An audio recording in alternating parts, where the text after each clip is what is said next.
noite, eu e a Camila estamos aqui representando a UENG, Universidade do Estado de Minas Gerais, e a gente quer debater hoje um pouquinho, refletir um pouco sobre o documento Declaração Universal dos Direitos Humanos. Nessa roda de conversa vamos abordar o artigo 1º da Declaração Universal dos Direitos Humanos. Declaração Universal dos Direitos Humanos. Artigo 1º. Todos os seres humanos nascem livres e iguais em dignidade e direitos. São dotados de razão e consciência e devem agir em relação uns aos outros com espírito de fraternidade.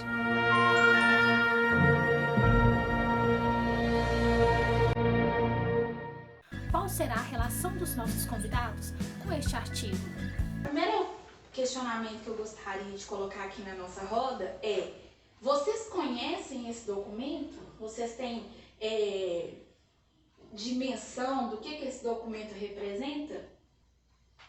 Eu tenho conhecimento da dimensão do documento, inclusive acho que poucas pessoas têm essa preocupação em se atentar ao que está escrito ali, a ler, a destrinchar mesmo, porque às vezes eram coisas que estavam desatualizadas e passaram a ser atualizadas recentemente, então isso é uma forma até de mostrar que os direitos estão mudando, que está abrangendo toda a população em geral, sem discriminar de nenhuma forma em geral. Nessa parte aí desse documento eu sei que existe, sei também da grandiosidade, mas assim, até o momento não parei para sentar, para ler, entender, mas eu sei que existe, sei que é muito importante, principalmente nesse momento que a gente está vivendo. Mesmo caso, eu também sei da existência do documento, mas nunca aprofundei, nunca procurei saber os direitos que estão descritos lá. Eu também tenho pequeno conhecimento, né, que como você falou, ele é muito grande, só que assim, de acordo com as necessidades que eu venho buscando, assim, a lei, entendeu? Nossos convidados assistiram ao vídeo LGBT Fobia Quebrando o Tabu. A gente assistiu o vídeo, né, falando um pouquinho sobre os direitos humanos, né? E o nosso foco hoje é tratar dos direitos humanos em relação ao público, em relação à comunidade LGBTQIA+. Será que os convidados se sentem contemplados por esse artigo? Acho ainda para a parte da mulher um pouco ainda mais pesado, né? Porque a gente tem muita coisa que a gente vê, muita irregularidade. A gente ainda como homossexuais temos ainda a questão de sermos homens, né, que ainda se prevalece numa sociedade machista. Mas tem muita coisa que a gente escuta, que a gente vê e que fere os nossos direitos como seres humanos relacionado à nossa orientação sexual. Então parte daí a estatística de que os homossexuais travestis sofrem mais agressões, são mais assassinados porque eles se vestem de mulher. Exatamente. Então, para o homem machista, ele olha e enxerga o gay e a mulher. Exatamente. Seria isso, né? Isso. A gente tem que gritar muito e ainda assim nem sempre a voz da gente ela é ouvida, né? Da forma que merecemos. Muitas pessoas acham que mulher é como se fosse um objeto, né? Raras pessoas têm esse respeito como se fosse igual. A diferença de um homossexual que se assume numa cidade grande, que tem um curso superior, para um homossexual que se assume lá no interior, sem recurso nenhum, entendeu? O contexto religioso, o contexto político, tudo isso tem que ser levado em conta. E nesse ponto, o documento universaliza sem levar essas particularidades em consideração. E o que, tipo assim, o que faz as histórias serem parecidas, a minha de Theo e a de Gabriel, somos pessoas que viemos do interior, nascemos em famílias, assim, tradicionais, e, tipo assim, cada família reagiu de uma certa forma, e, tipo assim, acredito que aqui, numa capital, a gente teve a liberdade de expressar essa nossa condição, eu acho que é assim que a gente pode dizer. Coisa que a gente não teria a liberdade, até hoje mesmo com as pessoas com a cabeça mais aberta, estão mais abertos a conhecer mais a respeito disso, não tem. Eu não vou me sentir tão confortável, tipo, de beijar um homem aqui E na minha cidade, se isso acontecer, eu vou me sentir desconfortável. Mesmo que, tipo, as pessoas que estejam em volta Já saibam. já saibam. Uma vez mesmo, eu estava em Porto Seguro com uma amiga e o namorado dela, totalmente cientes da minha orientação sexual. E tinha um rapaz, a gente conversou rapidinho e ele pediu pra me dar um beijo. E eu beijei. E, tipo, depois eu pedi desculpa pra eles, porque eu achei assim, nossa... Você tava agredindo o cara. Exatamente, tipo... Um sentimento de culpa. Exato, eu falei, gente, vocês desculpam, porque eu pensei que era um selinho e foi uma coisa mais intensa. E, tipo assim, eu me senti mal por aquilo. E já Ninguém aqui, se não. assusta quando vê um casal hétero se beijando. Às vezes tá fazendo coisa muito, assim, mais pra frente do que, às vezes, um casal gay. Porque o casal gay às vezes fica com vergonha, até de se beijar mesmo, entendeu? Inclusive, existe até algumas pessoas que falam assim, é muito comum a gente ouvir as pessoas falando, ele é gay, mas ele é bem reservado. Ou então ele nem parece ser gay. Ele nem parece ser gay, É o exatamente. termo que a gente mais... E também tem aquela parte que fala assim, você tá numa roda de conversa, mas fulano não é homem, não. Tipo, por ser gay, coloca como se fosse um terceiro gênero, digamos assim. E ainda nesse tópico aí de diferenças, mesmo a gente sendo gay e homem, né? Dependendo de alguns tipos de emprego, as pessoas ainda julgam, por exemplo, se for mecânico, não serve para ser mecânico não, porque é gay. Militar. Exatamente. Aí não, gay tem que ser cabeleireiro, gay tem que ser maquiador. Tem que mexer na parte de arte. Existe esse tipo de preconceito Tem dentro da que ser o sociedade. engraçado da roda, gay tem que estar sempre rindo, Sim, fazendo uma como piadinha. se fosse palhaço, exato. Aceitar as piadinhas O dos famoso outros. chaveirinho de hétero, né? Assim, fazendo análise dos dias de hoje, eu que trabalho ainda em shopping, apesar de ter conhecimento do documento por ter cursado direito, é bem visto no mercado de trabalho a questão de... Eu tive colega de trabalho que ela engravidou. Aí uma gerente mulher podia estar ali enraizada na empresa, com a cultura da empresa, com aquilo ali, assim, mulher tem isso, né? Ela menstrua, ela engravida. Então, assim, às vezes... Ela se ausenta para cuidar do bebê. Aí, às vezes, numa entrevista, a mulher pode, às vezes, ser mais qualificada, só que eu vou pegar um homem ou um gay afeminado para fazer um trabalho, vamos dizer assim, mais feminino, porque a mulher ela pode se ausentar por uma menstruação, por um filho ou por uma gravidez, e isso para a empresa não é lucro. Então, além disso, tem a diferença salarial, que às vezes hoje ainda é pouco, mas se você pesquisar a fundo ainda existe. A gente é professora, bom, eu tenho total certeza que a classe da educação infantil recebe tão pouco pelo fato da maioria ser mulher. Quando esse documento, lá em 1948, aborda essa questão de que todos são iguais, eu acho que não foi nem pensado a existência. De tipo, eu sou gay, aí eu sou igual. Né? Então, até na questão também da classe social. Como que uma pessoa de classe média alta nasce e como que uma pessoa de classe média baixa nasce. Então daí já vem uma grande diferença. Mas pobre e rico sempre existiu desde o início dos tempos, né? E não tem uma coisa, não tem como esconder que eu sou pobre. Esconder que eu sou rica até que tem jeito, gente. Mas esconder que eu sou pobre, eu acho que não tem. Agora, a questão da orientação sexual, a gente conhece bastante gente que se priva por essa questão social, cultural e tudo. E aí eu acho que vai muito do que Gabriel falou. É um documento importante, mas ele está totalmente desatualizado. E é um documento, na minha visão, que foi criado naquela época, acho que quando a mulher começou a lutar pelos seus direitos, não baseado, igual você falou, no homossexual, porque antigamente, ainda mais atrás um pouco, a mulher era crucificada quando ela tentava ser uma feminista. Ela às vezes já foi considerada bruxa ou algo do tipo.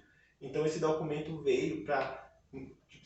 isolou classe social, isolou a questão da orientação sexual, mas veio mais para mostrar que tem o direito, mas naquele momento, em 1948, foi para igualar mais ou menos a questão do homem e a mulher. É simplesmente ter o direito de ir e vir, de ter o mesmo salário, de lutar pelos direitos. E inclusive pelo vídeo que você passou, o bacana é isso, que acho que com o passar dos tempos as pessoas estão sendo menos leigas, né? Elas estão buscando mais conhecimento. Então, acho que o Karnal falou que a luta LGBTQ vem sendo mais forte, porque as pessoas estão sabendo os direitos. foi escrito, mas foi um documento escrito, bem planejado, está desatualizado, mas nem todo mundo tinha acesso. Então como é que eu vou lutar por aquilo que eu não sei que eu tenho direito? Semana passada eu estava assistindo ao programa da Fátima Bernardes, aí teve uma situação que remete muito a isso. A mulher mora num condomínio de luxo e ela foi fazer a caminhada dela de sutiã, porque estava muito calor. O segurança do condomínio foi lá, parou a mulher, orientou que ela fosse para a casa dela para colocar uma blusa para ela então poder fazer a caminhada dela lá. Nesse mesmo momento em que ela estava sendo parada pelo segurança, passou um homem também correndo lá no condomínio sem camisa. E aí ela questionou por que ele pode correr sem camisa e eu estou de sutiã e não posso. Se eu não posso de sutiã, então ele também tem que ser orientado a colocar uma camisa. Você vai orientar ele? Ele falou assim, não, ele pode sem camisa, eu sou orientado que mulher não pode fazer exercício com esses trajes. E é importante também, né, a gente frisar de que o homem hétero também sofre com o machismo. Ele também é uma vítima dessa história de machismo. É o que acontece muitas vezes com o homem gay dentro da família, que chega uma determinada idade, o pai já começa a perguntar, e aí, na sua idade eu já ia, na Bahia a gente fala brega, eu já ia pro brega, que no caso que seria isso, os bordéis, e você tá aí ainda, e você tem que ficar... Aconteceu isso comigo, meu pai ficava me questionando, eu com 12 anos de idade, e não tava namorando, e eu tinha que ficar, porque eu quero estudar, que não sei aquilo outro. Eu com 14 anos eu já ia pro brega, não sei o quê. Então, tipo, se o homem é hétero, né, ele passa por esses questionamentos e ele sofre também o machismo, o homem gay ainda mais, é bem mais pesado sobre o homem gay. E a mulher também. Exatamente. Porque enquanto ele fala pra você, eu com 14 já ia pro brega, ele vira pra sua irmã mulher e fala, fecha essas pernas, senta direito, tem a postura de moça. Moralismo, né? É o falso moralismo, porque dentro da casa da gente passa por isso. A mulher ela tem que casar virgem, mas o homem tem que ser quer dizer que a filha do outro pode, né? Agora a minha não pode. São lutas por igualdade, sendo que a igualdade ela já devia ser natural, justamente. Então, pessoal, em maio de 2011, o Tribunal Federal ele decidiu que os casais teriam direito à união estável. Casais homoafetivos. Isso. Aí eu queria saber de vocês dois, como que é a aceitação de vocês diante da comunidade, da família? Então, falando por mim, é bem tranquilo, acho que na minha família. Eu acho que desde meus 15 anos, eu nunca participei do movimento assim, de ir para parada, acho que por vir do interior, ter esse receio, porque nasci e falei assim, ó, você é gay, mas você tem que tomar cuidado, até tem agressividade, tem um julgamento. Então, quando eu vim para cidade grande, eu sempre me resguardei muito com medo dessas questões.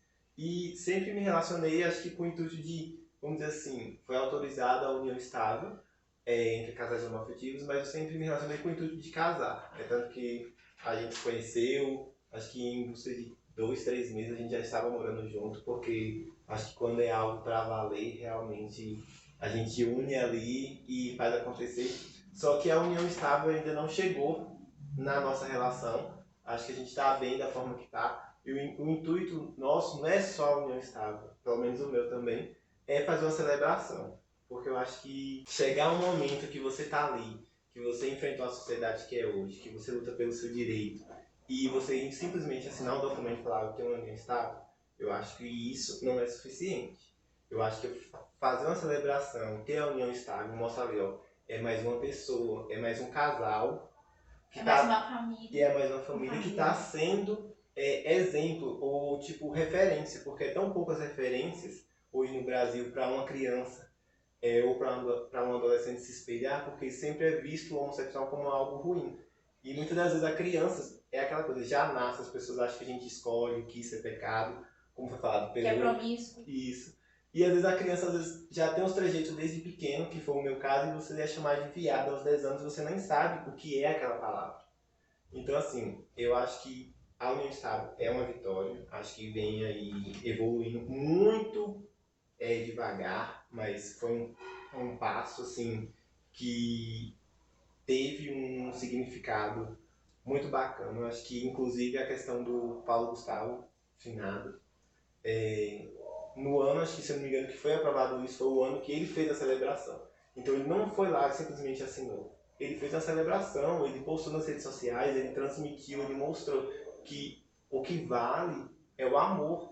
E não importa se são dois homens, se são duas mulheres. Porque esse amor não tem que ficar oculto, né? Justamente. As diversas formas de amar, elas não têm que ficar ocultas. E foi uma forma dele estimular, dele ser exemplo. Talvez se eu não tivesse visto ele ou outros casais homoafetivos, eu teria essa imagem pra mim, mas ficaria reprimido. Tipo, eu quero uma celebração. Mas eu ia fazer o quê? Uma coisa com muito íntimo. Eu não ia ter tanta liberdade para postar. E quando você vê outras pessoas que te espelham a fazer isso, você tem força, você tem coragem. Se torna algo palpável. Como será que nossos convidados atuam no sentido de reivindicar a igualdade de direito? O documento é bacana, ele é importante e tudo, mas não pode parar aqui. Porque o movimento, ele se apega ao documento de certa forma para poder progredir nas leis, nas conquistas. Então, pessoal, vamos falar sobre a Parada do Orgulho Gay. A primeira parada ocorreu em São Paulo em 1997. E eu queria saber de vocês se vocês têm algum fato histórico, algo assim que marcou a vida de vocês. Relacionado à parada. Isso. Ela falando aí sobre a primeira parada do orgulho LGBTQIA+, que aconteceu em São Paulo no ano de 1997. Foi um movimento muito grande em relação ao seu significado, mas em questão de público ocorreu com cerca de 2.000 pessoas. Imagina 2.000 pessoas na Avenida Paulista. Pela primeira vez em 1997. E o que eu tava agora com esse tempo de pandemia, eu descobri coisas quando ocorreu ano passado a parada do orgulho LGBT, que foi online. Apesar de muitas polêmicas, a gente ficou sabendo de muita coisa através de participantes mais antigos, mais militantes.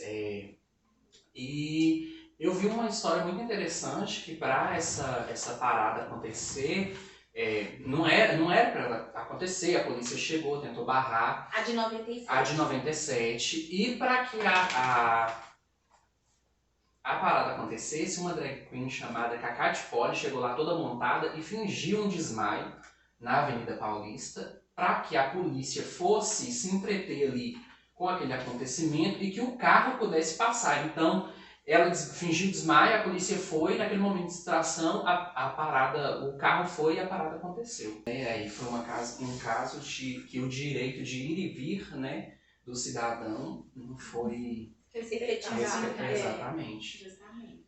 E eu acho que foi um fato muito interessante, eu não sabia disso. Hoje a gente vê a grandiosidade, né, que é a parada, tanto em São Paulo quanto aqui em Belo Horizonte, em demais estados do Brasil. E, fatos como esse eu acho que deveriam ser colocados mais em pauta para que a comunidade LGBTQIA+, sentisse a importância das pessoas que começaram, que correram para que a gente pudesse andar hoje, né? Discrepância, tipo assim, o Brasil tem a maior parada gay do mundo, mas ao mesmo tempo é o país que mais mata homossexual no mundo. Descobri coisas sobre a parada que eu não sabia, quando eu ia só pra curtir o momento ali. Tem toda uma semana, um mês por trás de palestras, de debates, de discussões, de grupos que se reúnem, do grupo das mães dos homoafetivos que foram agredidos, muitos até mortos, né, por homofóbicos. Então, a parada gay, o evento Parada Gay, ele é uma culminância de todo um processo que acontece um tempo antes. É importante a gente ver isso também e não ver só como um movimento de fanfarra, de micareta, de pregação.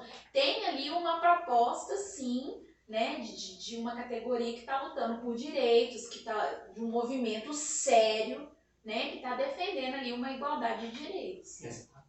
Que ao mesmo tempo que informa, acolhe, né? E comemora também, né? Porque eu percebo assim que as pessoas estão tão felizes na parada, né? Elas podendo se expressar, podendo andar na rua livremente. Porque qual o momento do nosso dia a dia a gente tem como que se fala? A liberdade, de uma certa forma, de estar com alguém, de segurar a mão de outra pessoa, de dar um beijo. E eu acredito que a parada é um momento que a gente faz isso sem medo do julgamento das pessoas. E tipo, no decorrer de cada parada, além do divertimento, de ir lá e curtir, E dançar. e dançar, e se divertir, e chorar, a gente vê que há projetos assim, grandiosos para o público LGBT, que ia mais em Belo Horizonte, como de uma vez que eu fui, eu fiquei sabendo que tinha aula de dança, um casal homossexual foi lá e dançou no palco, tango. Tem um apoio psicológico. Exatamente, o apoio psicológico. As famílias dos homossexuais que são da igreja lá fazendo ato na parada, como que a gente já presenciou o pessoal todo vestido de amarelo, com os balões fazendo o movimento lá no... Se a gente também possa ir numa parada gay, eu nunca fui. Coloca a gente. Vamos batizar. Eu nunca fui, mas agora eu quero ser voluntária. E isso é que é o bacana, assim, são pessoas totalmente distintas, cada um com sua particularidade, só que compartilhou conhecimento e já incentivou até... As desperta o meninas a interesse, conhecerem, Isso porque que é o bacana. a visão que, assim, que eu tenho, me passado, né, que é uma bagunça, literalmente, assim, que não é uma coisa bacana, que as pessoas vão mesmo, assim, pra... Mas tudo eu acho assim, que depende do ponto de vista. É igual quando você vai fazer uma manifestação por uma luta assim, qualquer. E rola Todo mundo vai falar quebradeira. assim, Desmerece. é uma confusão. Mas tudo depende do objetivo de cada um também. Igual a gente tava comentando, alguns vão pra se beijar, pra curtir, e alguns já vão pra poder se manifestar. Isso. A gente tava falando da questão da alegria da parada. Ali tá todo mundo com o mesmo objetivo. Quer ser feliz. Exatamente. Quer ser E feliz. como as pessoas entram que as pessoas, agora engloba uma parte toda, tanto as mulheres, tanto os homossexuais, querem impor, né, a ditadura gaysista. Não, a gente quer o direito tipo, de andar com o nosso parceiro de mão dada na rua, que é o mesmo que um casal hétero faz. O direito de trocar um afeto num lugar público, em um restaurante, sem ter olhares maldosos pro lado da gente, correndo o risco da gente sofrer alguma agressão, coisa que é super natural para um casal de um homem e uma mulher. E tipo, a única coisa que a gente quer é isso, a gente não tá querendo nada a mais disso, além disso. A gente quer o direito que todo mundo tem, de poder demonstrar o seu amor para as pessoas. Eu acho que essa fala do Bruno aí foi a conclusão, né? Ninguém quer a mais, mas também não quer a menos. O que todo mundo tá procurando é ser igual dentro da sua diferença. Exatamente. Né? Viver a nossa liberdade sem ofender os outros. Nós acreditamos na importância dessa atividade para a nossa formação humana e também nossa formação acadêmica. E gostaria de agradecer à faculdade pela oportunidade e gostaria também de agradecer aos convidados pela disponibilidade. A gente quer agradecer a participação de vocês. Muito obrigada pela disponibilidade, pelo tempo, pela autorização da imagem, tá? E sigamos aí, né, Camila, no contexto da escola, né? Mostrando para os nossos alunos a importância, né, do respeito, da igualdade, da equidade, né, nas relações sociais. Mas é isso, pessoal. Eu agradeço a oportunidade, agradeço a vocês terem aberto esse espaço aqui pra gente, tá conversando, tá discutindo um assunto tão importante, tão atual. E é isso. E quem não sabe, né, a gente pode estar repetindo esse tipo de conversa mais vezes, né? É bem interessante, eu achei. Com mais tempo. Com mais tempo. Depois que a pandemia passar com um grupo maior, lógico. né? Porque é bom a gente debater. A gente aprendeu coisa aqui que a gente não tem noção. A gente, tipo, tirando o Gabriel e vocês que estudaram o assunto, que Gabriel é da parte de direito, obviamente, e isso é comum para ele, a gente aqui ficou atento a coisas que a gente não estava por dentro. A gente pode se aprofundar mais e passar isso adiante para outras pessoas também.